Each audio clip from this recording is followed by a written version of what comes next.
Thank you so much, and I want to apologize to the panel for not being able to attend earlier so that I could hear some of your testimony and some of the other questions. So you must forgive me if I am redundant in any way. Thank you for joining us. I guess a couple of concerns that I have. We could start out with the August 1st, 2015 deadline for the new real estate settlement procedures and truth in lending forms, the merged form.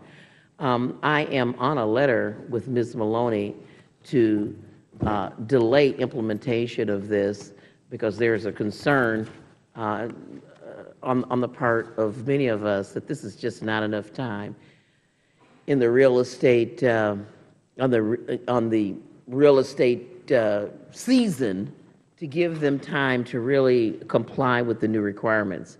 Now, Ms. Maloney is, one of the more strident supporters of CFPB, so I know that she is not suggesting that to stop the CFPB from this activity, but I just wanted the panel's opinion on whether a delay was possible and what impact do they see that this would have.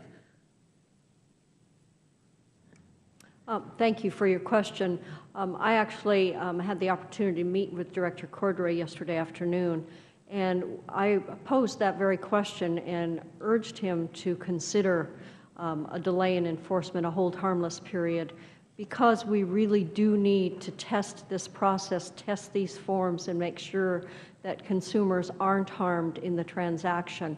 He was told me, as I think he testified in front of, or presented in front of the Realtor organization earlier this week, that he's still listening.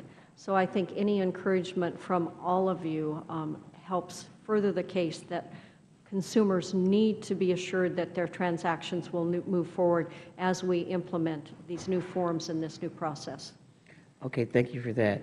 The other question I had, and hopefully you're able to, maybe Mr. Polychron might be the best person to ask this question. It's in regard to FHA loans. Many more modest income borrowers, low income borrowers find themselves needing to go to the FHA for their financing because they don't have the 20% down payment. And we have heard concerns from some realty groups, including the Realtists, that the requirement that borrowers amortize the mortgage insurance payment over the entire life of the loan means that the poorest borrowers will be paying much more for the loan. And it doesn't seem to have any nexus with added risk factors versus the private mortgage insurance that would phase out earlier and be less expensive. We want to know what your thoughts are on that. Are you speaking in reference to the down payment being high? Because you started off with the down payment. What I'm saying is if a person is getting an FHA loan, what? and the FHA mortgage insurance is amortized over the entire length of the loan versus being phased out at some point, preventing them from a borrower from developing any equity in the property. And the mortgage premium she's talking about, yeah.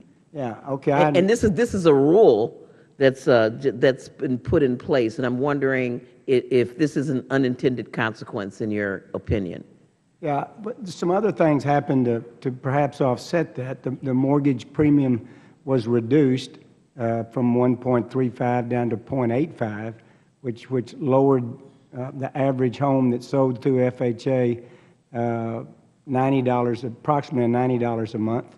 So even though some other things changed that might have affect it negatively, I think overall with the down payment being lowered again to 3.5% on FHA loans, I think the product has become much more attractive to any other observations about this in my 4 seconds from the other panelists?